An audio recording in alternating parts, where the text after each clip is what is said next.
I'm not going to ignore, nor am I going to take my eyes off of what transpires with the WNBA over the next 2 weeks while Caitlin Clark is out with the quad strain. Hey, how does the WNBA go from having record-breaking numbers to having a complete ratings disaster so quickly? A lot of people came to see Caitlin Clark last week, 17,000 people. This week, whole areas are empty. The hurt that Caitlin Clark got isn't just a setback for her. It shows what the league is doing wrong, and Stephen A. Smith is making his point very clear. The Indiana Fever announced that star Caitlin Clark will be out at least 2 weeks with a left quad strain. Clark reported some pain in her leg Saturday after the team's loss to the New York Liberty. She subsequently underwent an MRI and was diagnosed with the strain on Monday. Wait until you see how bad this fallout gets. Clark was more than just a player. She kept the WNBA going. The league had only dreamed of the numbers that rookies could bring down, keeping stadiums full night after night and turning goods into gold. Many more people watched 6 different network shows because of her games. In the history of women's basketball, numbers that had never been seen before became standard all of a sudden. But there's a catch. While Clark raised the league's profile, the league did surprisingly little to raise her profile or even protect her. This through no fault of Caitlin Clark. Caitlin Clark balled. She balled at Iowa in college. She's balled since she's been in the NBA. She came into the league last year with no break whatsoever between the college game and the pro game and did her thing. Ended up as an all-star, ended up being 4th in the league in MVP voting. Night after night, Clark was being watched on the court. She was hit with hard fouls, elbows, and physical play that went beyond what's allowed in a professional game. Over and over again, the refs were still quiet. There was no sign of the league. It was so clear that Stephen A. Smith didn't just say something about it. He slammed the WNBA for what he saw as careless behavior across the board. It's understandable, but it's not about Caitlin Clark. It's about what she represents. My point is, grow up. Who cares? If you're Magic and Bird, that didn't stop Jordan from coming along and doing what he did. It's not a mistake when a league lets its best player get slammed, hacked, elbowed, and almost beat up every night without any penalties. Smith said that was careless. How can you treat that way the player who saved the league all by himself? What this was about wasn't just games, though. There was something more going on, an undercurrent that Stephen A. also mentioned. I'm not going to go to word hate. I'm not going to be out there like RG3 was saying that Angel Reese hates Caitlin Clark or other players hate Caitlin Clark. But I will say this. I don't think it's specific about Caitlin Clark. I think it's what Caitlin Clark represents. Some veterans and league leaders couldn't hide the fact that they were envious of Clark's quick rise. A lot of the players in this league didn't like how this young white girl took over the league. Stephen A. said, resentment is a bad word, but when someone triples attendance and overnight becomes the face of a sport, the attention doesn't always sit well with those who've been working hard for years in the background. We know what she brings to the table, but people wanted to hate because why?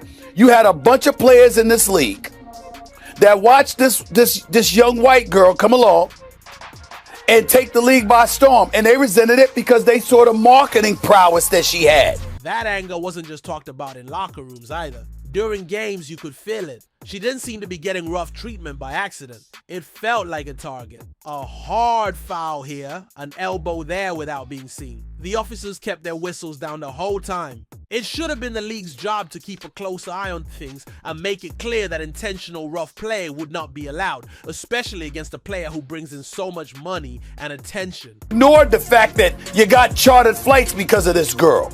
They ignored the fact that ratings were going through the roof because of this girl. Instead, they resented it because they said, yo, we were doing stuff long before Caitlin Clark got here, and y'all wasn't paying attention then.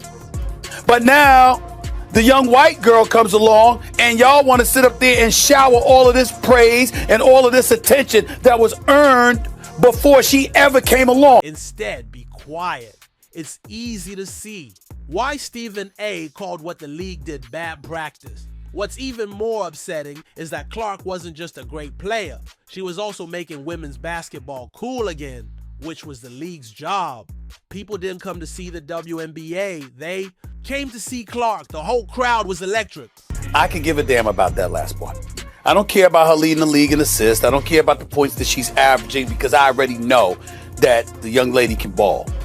She is special. People who had never given the league a second thought were hooked all of a sudden. Her first season wasn't just about stats. It made a revolution happen. How did the WNBA thank her by making her play while getting hit on the court and putting her health at risk while acting like nothing was wrong? Increased physicality that Caitlin Clark has been dealing with, it's been going on for over a year now. Why in the hell has Kathy Engelbert not stepped in and done something about it?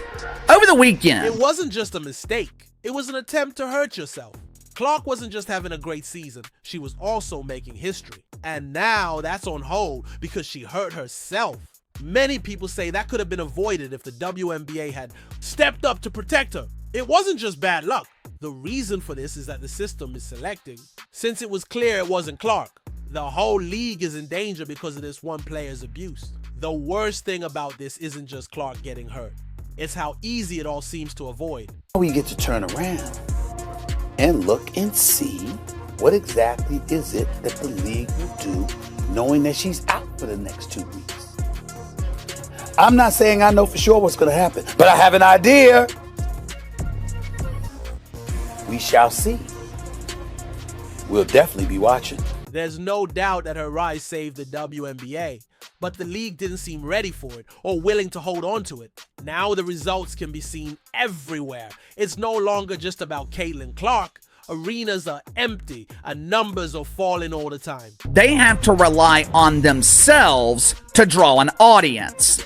With the current CBA expiring and negotiations for increased minimum wage salaries beginning, this injury to Caitlin Clark, it could not have happened at a worse time for the players who hate her. It's about how much chaos her departure has caused.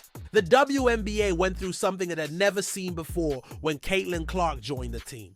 Usefulness. More than 1.17 million people watched her games at their peak, making them must-see TV. This was new ground for a league that was used to getting by with small teams. Without her, though, that number dropped to just 394,000. Today, the WNBA without Caitlin Clark remains an attraction that not many people want to watch. Take that in.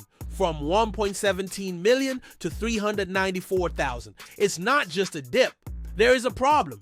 This isn't about casual watchers getting bored. It's about how the league falls apart without one player because of their absence. Plus, it's not just the TV marks. The Indiana Fever, for example, used to sell a lot of tickets but then cut the prices in half. Still not enough to fill the seats. Whole parts of their venue that used to be full of people are now like ghost towns. I'm not asking you to compete with the Indiana Fever because we know nothing in this league can compete when Caitlin Clark is playing for the Indiana Fever. Nothing in this league measures up to that. We're not talking about small changes. A lot of fans have stopped following the band. You could say that losing a star always has an effect on attendance, but this much of an effect has never been seen before. In professional sports, we've never seen the absence of one player set off such a chain of events. NBA's got a real ratings problem, okay? The ratings came out for the Indiana Fever without Caitlin Clark game. I saw some people actually trying to spin this as a positive, and I was like, they're like 235,000 viewers. How is that a positive? Networks that had record high ratings last season, Clark's first year, are now struggling to keep any kind of following. These high definition videos showed how far she could shoot from 3 points. There are no longer any clips going crazy on social media. In its place, they're desperately trying to get people excited about games that fans aren't watching. It's not just Clark being out because he hurt himself. What you're seeing is a league that was caught being too dependent on her. It's the same as putting up a tower on sand. When she falls, the whole business starts to sink. Caitlin Clark wasn't just a rising star. She was the WNBA's lifeline. Her presence sold out arenas, broke viewership records, and drove Jersey. Sales to the point where stores couldn't keep up. But the moment she was sidelined, the league's momentum collapsed. Ratings plummeted, energy vanished, and a glaring truth emerged. The WNBA had no backup plan. Stephen A. Smith called it what it is, brand malpractice. The league failed to protect its biggest draw, allowing her to be physically targeted while doing little to support or elevate her. Despite leading the Fever to league best attendance, both at home and on the road, Clark was treated like just another rookie instead of the generational talent she is. And when her absence tanked the Fever Mystics' game ratings compared to previous Clark-led games, it exposed a harsh reality. Without her, the league struggles to stay relevant. This wasn't just a misstep, it was a masterclass in mismanagement. That could cost the WNBA everything if they don't change course fast.